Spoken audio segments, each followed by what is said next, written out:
Listen carefully, because what I'm about to tell you might be the most important message you'll hear this year.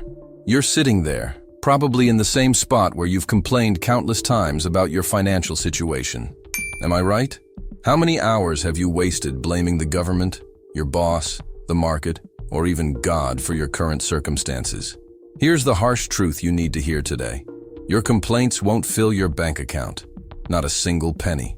While you're busy pointing fingers, I've watched countless individuals transform their financial destiny using principles that have sustained my people for over 4,000 years.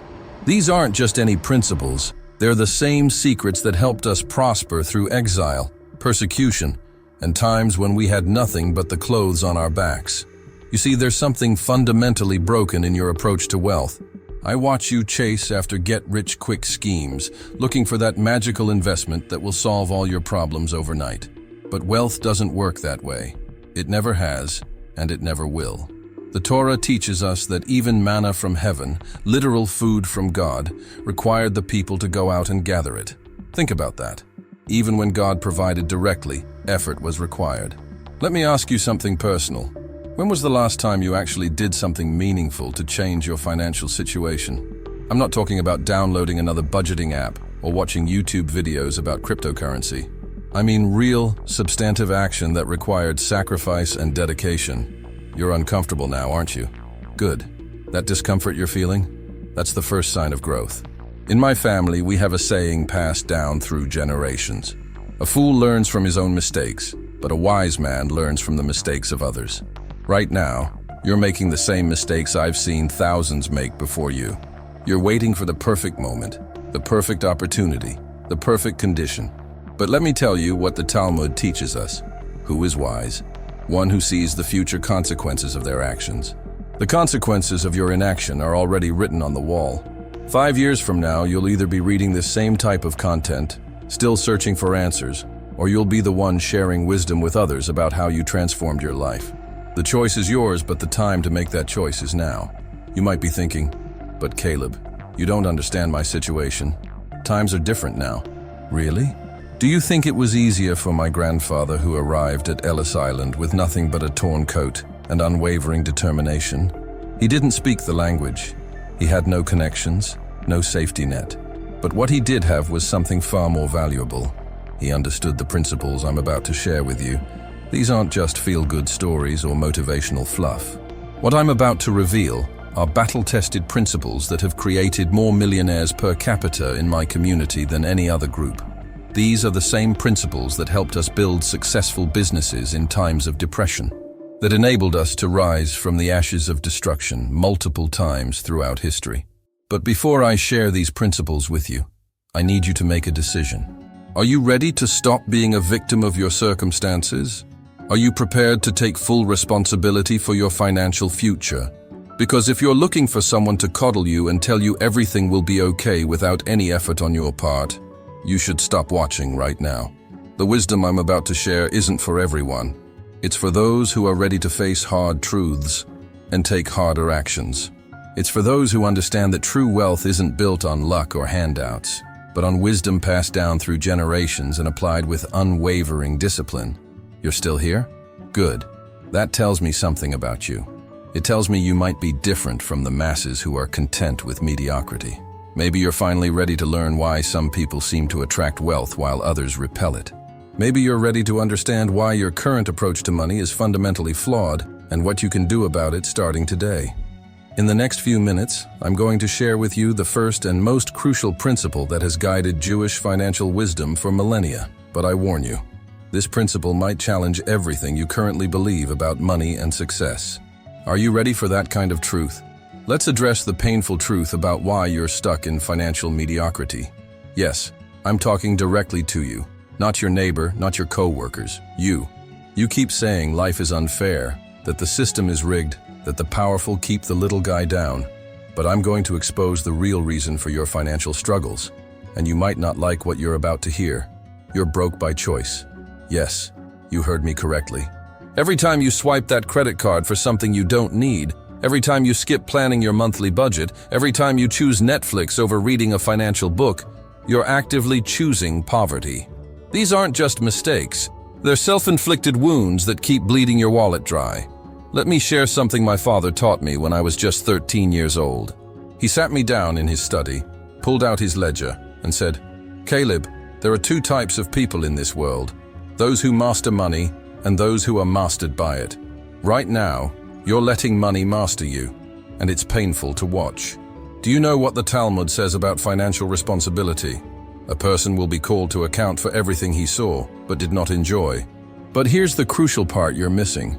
It also teaches that we'll be held accountable for every wasteful expenditure. You're failing on both counts. You're not truly enjoying what you have because you're constantly worried about money, and you're wasting what you do have on meaningless purchases. Let me break down your self-destructive patterns. First, you're living in complete financial blindness. You have no idea where your money goes each month. You're like a ship without a compass, drifting aimlessly in a sea of expenses. The Proverbs teach us, "Know well the condition of your flocks." But you can't even tell me how much you spent on takeout last month, can you? Second, you're addicted to instant gratification. That new phone you bought when your old one worked perfectly fine? That expensive coffee you treat yourself to every morning? These aren't treats. They're financial traps you keep walking into with your eyes wide open. In the Jewish tradition, we learn to ask ourselves before every purchase, is this necessary? Will this purchase serve my greater purpose? When was the last time you asked yourself these questions? Third, and this is perhaps your biggest failure, you're paralyzed by fear when it comes to investing. You'll gamble your money on lottery tickets or waste it on depreciating assets. But when it comes to making calculated investments in your future, suddenly, you're too scared to take action. The Torah teaches us about Joseph, who invested during the 7 years of plenty to prepare for the 7 years of famine. But you're consuming everything today as if tomorrow doesn't exist. Let me tell you about David, one of my students. He came to me making $85,000 a year but was drowning in debt. He thought his salary was the problem. But when we examined his spending, we found he was wasting over $2,000 monthly on what he called small expenses, subscription services he barely used, impulsive Amazon purchases, overpriced groceries because he never planned his shopping. That's $24,000 a year literally evaporating from his pocket. Sound familiar? The Mishnah teaches us that who is rich? One who is happy with their portion. But this doesn't mean accepting mediocrity. It means being grateful for what you have while working wisely to improve your situation. Instead, you're doing the opposite, ungrateful for what you have, yet unwilling to make the changes necessary for growth. Your phone is full of shopping apps, but where's your investment app? Your browser history shows hours spent on entertainment, but how many minutes have you dedicated to financial education this month? You check social media 50 times a day but haven't checked your credit score in months. These aren't just bad habits. They're symptoms of a deeply flawed financial mindset. And let's talk about your emergency fund, or rather, the lack of it. The Talmud teaches us to always divide our money into 3 portions, one for business, one for living expenses, and one saved for unforeseen circumstances. But you're one unexpected car repair away from financial disaster. You're choosing to live on the edge, and then you have the audacity to complain about financial stress. Here's what makes this even more tragic. You know better. Deep down, you know these habits are destroying your financial future. But you're comfortable in your discomfort. You've become so accustomed to financial mediocrity that the thought of real change terrifies you more than staying where you are. But let me tell you what terrifies me. Seeing you repeat these same patterns year after year. Watching your financial potential waste away while you make excuses and blame everything except your own choices. Every day you continue these habits is another day you're choosing to stay poor. Are you angry at me yet? Good. That anger you're feeling? It's not really directed at me. It's directed at the truth I'm forcing you to confront. But here's the real question. Are you angry enough to finally do something about it? Because in a moment, I'm going to share with you the fundamental principle that separates the wealthy from the wanting.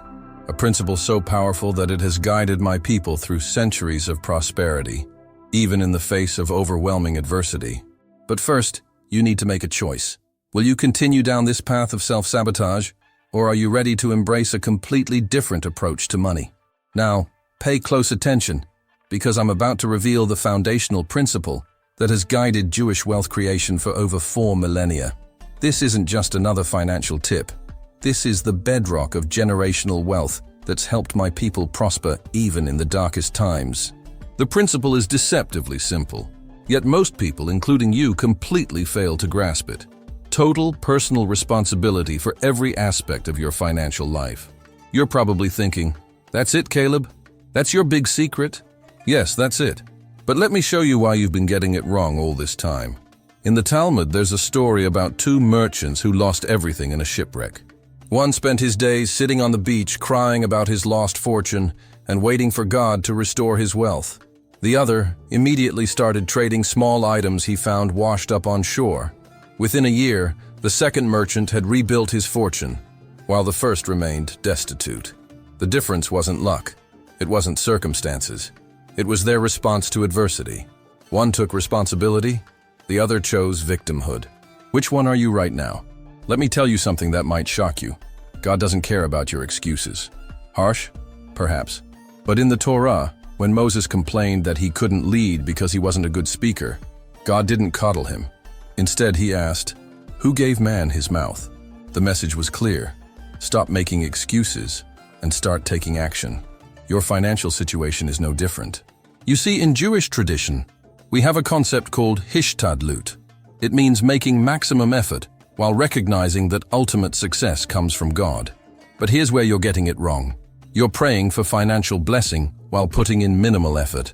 You want the harvest without planting the seeds. You want the reward without the responsibility. Let me give you a modern example. Sarah, a woman who came to me for advice, was drowning in $45,000 of credit card debt. She blamed the economy, her employer's low wages, and rising costs of living. Sound familiar? But when we dug deeper, we discovered she had never, not once in her adult life, created a monthly budget. She had never tracked her expenses. She had never sought additional skills to increase her value in the marketplace. She was waiting for someone or something to save her. The Talmud teaches, "If I am not for myself, who will be for me?" This isn't just spiritual wisdom. It's practical financial advice.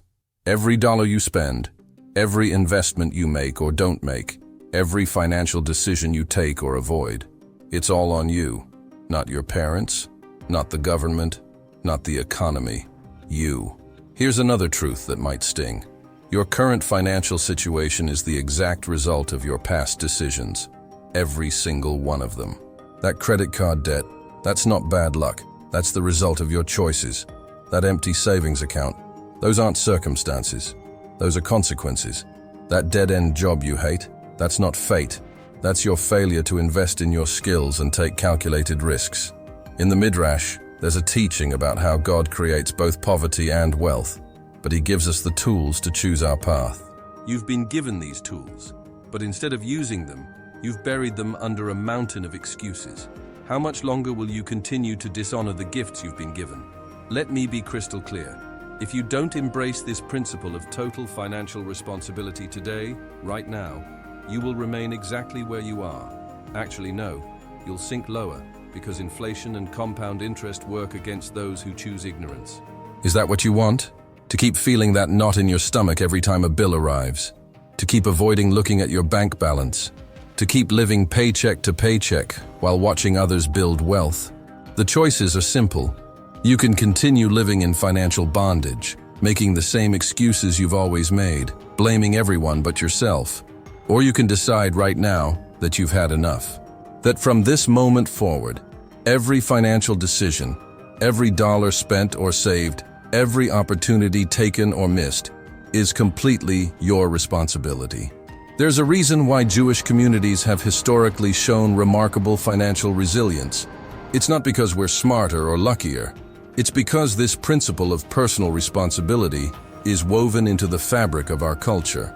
We teach our children from an early age that their financial future is in their own hands. No one is coming to save them. No one owes them anything. So here's my question to you. Are you ready to stop living like a financial slave and start taking command of your destiny? Or will you continue to wallow in mediocrity, making the same excuses that have kept you stuck where you are? Because in a moment, I'm going to share specific, actionable strategies that have created millionaires in my community for generations. But these strategies only work if you fully embrace this fundamental principle of total personal responsibility. Without it, you're just adding more information to an already cluttered mind that refuses to take action. The choice is yours. But remember this: every day you delay making this decision is another day you choose to remain in financial bondage. Is that really how you want to live the rest of your life? Now that you understand the principle of total responsibility, let me give you the exact blueprint that has created wealth in Jewish families for generations.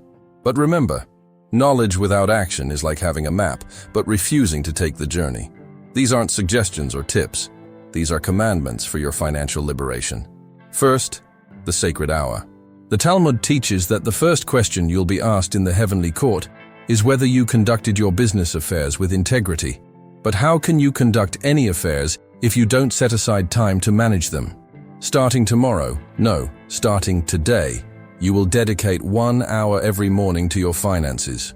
Before you check social media, before you watch TV, you will spend this hour planning, learning, and taking action on your financial life. What do you do in this hour? You track every dollar spent from the previous day. You review your investments. You read one article about financial growth. You make one phone call that could lead to more income. One of my students, Michael, complained he had no time for this. Then we discovered he spent 2 hours every morning watching YouTube videos.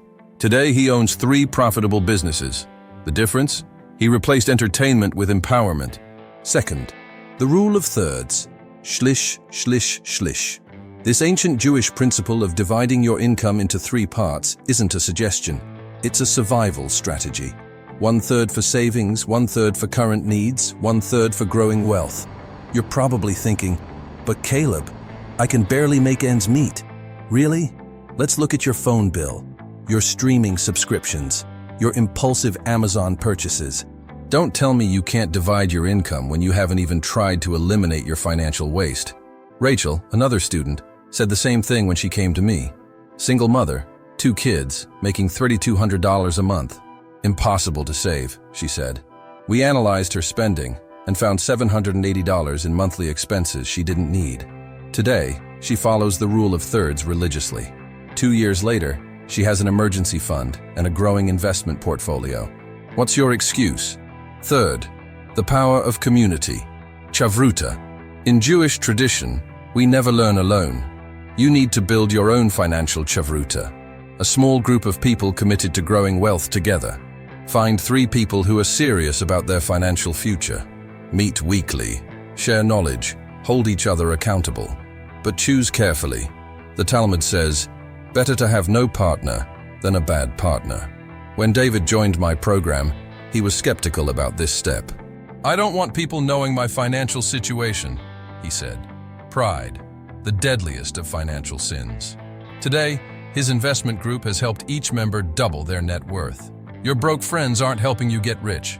It's time to build new connections. Fourth, the daily financial prayer, but not the kind you're thinking of. Every morning you will write down your financial goals and review your progress. The Hebrew word for prayer, lehit palel, actually means to judge oneself. This isn't about asking for money. It's about honest self-evaluation. Are your actions aligned with your goals? Are you making excuses or making progress? One of my clients, Sarah, started doing this and realized she was spending $14 every workday on lunch, $280 monthly that could have been invested. Small daily decisions compound into massive financial impacts. What daily decisions are bleeding your wealth dry? Fifth, the Sabbath principle. Even God rested on the 7th day, but this isn't about rest. It's about strategic pause. Every 7th day, you will do a complete financial review. No transactions, no purchases, just analysis and planning. Where did your money go? What adjustments need to be made? What opportunities did you miss? This is your weekly financial judgment day. Finally, the rule of education first. The Talmud states that a father is obligated to teach his son a trade. You are both the father and son in your financial life. You must constantly learn. I want you to invest 1/10 of your income in financial education. Books, courses, mentorship. But Caleb, that's expensive. Really? More expensive than staying financially ignorant? More expensive than working for 40 years in a job you hate? Now, here's what's going to happen. Most people watching this will nod their heads, maybe take some notes, and then do absolutely nothing. They'll wait for the right time to start. Let me tell you something. In the 40 years I've been teaching these principles, I've never seen someone succeed who didn't start immediately. The Talmud teaches that if you save 1 hour, you must use it for Torah study. I'm telling you, if you save $1, you must use it for wealth building. No delays, no excuses, no procrastination. So here's your moment of truth. Will you implement these steps starting today? Or will you continue to live in financial mediocrity? Will you make the same excuses you've always made? Or will you finally take control of your financial destiny? Because in a moment, I'm going to share real stories of people who applied these exact principles and transformed their lives completely. But first, I need to know, are you actually serious about changing your financial future? Or are you just here to collect more information you'll never use? Let me tell you about someone who stands as a testament to these principles. My grandfather, Abraham Solomon, arrived at Ellis Island in 1937 with exactly $3 in his pocket and a notebook filled with wisdom passed down through our family. He didn't speak English. He had no formal education. The Great Depression was still casting its shadow across America. By all modern excuses, the ones you probably use, he should have failed. But within 5 years, he owned the largest textile wholesale business in Brooklyn. Within 10 years, he had diversified into real estate and manufacturing. How? Because he understood something you still don't. Circumstances don't determine destiny. Principles do. Every morning before sunrise, he would read from his notebook, the same principles I'm teaching you today. He started with a pushcart, selling fabrics door to door. In the winter, his fingers would crack and bleed from the cold, but he never missed a day. Why? Because he understood the principle of total responsibility. He knew that if he didn't work, no one would do it for him. Let me share something he wrote in that notebook. Every penny is a seed. Plant it in fertile soil, or watch it blow away in the wind. While others were spending their earnings on immediate comforts, he was reinvesting 70% of everything he made. He lived in a tiny apartment, ate simple meals, and poured everything into growing his business. Today, you'd call it living below your means. We call it common sense. But this isn't just about my grandfather. Let me tell you about Rachel Cohen, one of my students from just last year. Single mother, $63,000 in debt, working 2 jobs just to stay afloat. She came to me crying, saying she'd tried everything, but she hadn't. She had tried everything except actually following these principles with unwavering discipline. The first thing we did was implement the daily financial prayer, that morning review I told you about. She discovered she was spending $840 monthly on small expenses she couldn't even remember making. Netflix, unused gym membership, daily coffee runs, impulse Amazon purchases. Sound familiar? These weren't bringing her joy. They were keeping her in chains. Within 6 months of following our system, she had cut her debt by $18,000 and started a small online business. Today, 18 months later, she's debt-free and her business generates more than her old salary.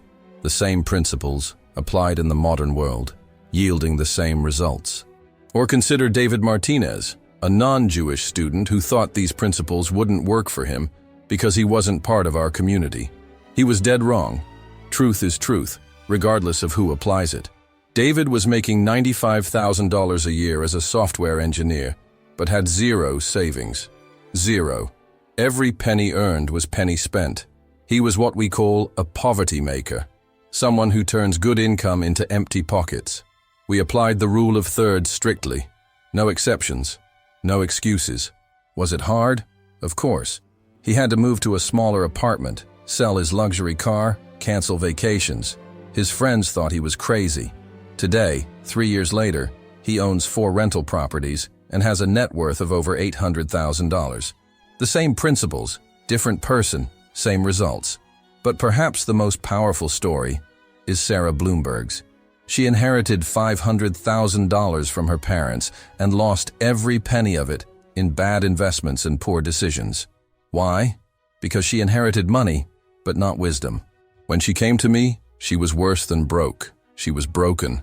She had dishonored her parents' legacy through financial ignorance. We started with the Sabbath principle, That weekly review I told you about. Every Sunday, without fail, she would analyze every financial decision she had made. It was painful at first. Nobody likes to face their mistakes. But as the Talmud teaches, who is wise? One who learns from everyone. She learned from her failures, reorganized her approach, and started over. Using the last $5,000 she had saved, she started a small import business, applying every principle we teach. Today, her company does $4 million in annual revenue. More importantly, she's teaching these same principles to her children, ensuring the legacy continues. These aren't just success stories. They're testimonies to the power of ancient wisdom applied with modern discipline. The principles haven't changed because truth doesn't change. The only variable is you. Will you be the next success story I tell? Or will you remain another example of wasted potential? The Talmud teaches us about a man who planted a carob tree, which takes 70 years to bear fruit. Someone asked him, "Are you certain you will live to eat from this tree?" He replied, "I found carob trees in the world because my ancestors planted them for me. Now I plant them for my descendants." Your financial future is like that carob tree. The best time to start was years ago. The second best time is right now. Every day you delay is another day your tree isn't growing. Another day your descendants will look back on and wonder why you didn't take action. Because in a moment, I'm going to give you your first assignment. Something so simple, yet so powerful, that it will immediately set you on the path these successful people took. But first, I need to know, are you ready to plant your tree today? Or will you keep waiting for tomorrow? You've heard the wisdom. You've seen the evidence. You've witnessed the transformations. Now comes the moment of truth. Your moment of truth. The principles I've shared today aren't just lessons. They're a mirror showing you exactly why you're where you are financially and where you could be. Let me be crystal clear. Everything you do from this moment forward is a choice. Every dollar you spend, every minute you waste, every opportunity you ignore, these are all conscious decisions. You can no longer hide behind ignorance. You can no longer blame circumstances. You now know the path our people have used to build wealth for over 4 millennia. The question isn't whether these principles work. We've seen they do. The question is, will you work them? Will you have the courage to break free from your financial mediocrity? Or will you return to your comfortable excuses, your familiar struggles, your predictable failures? Remember, the same sun that melts butter hardens clay. These teachings will either transform your life or become just another video you watched and forgot. The difference lies not in the principles, but in your response to them. The choice is yours. Continue dwelling in financial mediocrity, letting life happen to you, or take control and build the prosperity you deserve. There is no middle ground, no halfway commitment. You're either all in or you're all out. If these teachings resonated with you, here's what you need to do right now. First, hit that subscribe button. Make sure you never miss another lesson that could transform your financial future. Second, share your commitment in the comments below. What's the first principle you're going to implement today? Your public declaration creates accountability. Finally, share this video with someone who needs to hear this message. True wealth isn't just about personal gain. It's about lifting others as we rise. Shalom Aleichem. May peace and prosperity be upon you, and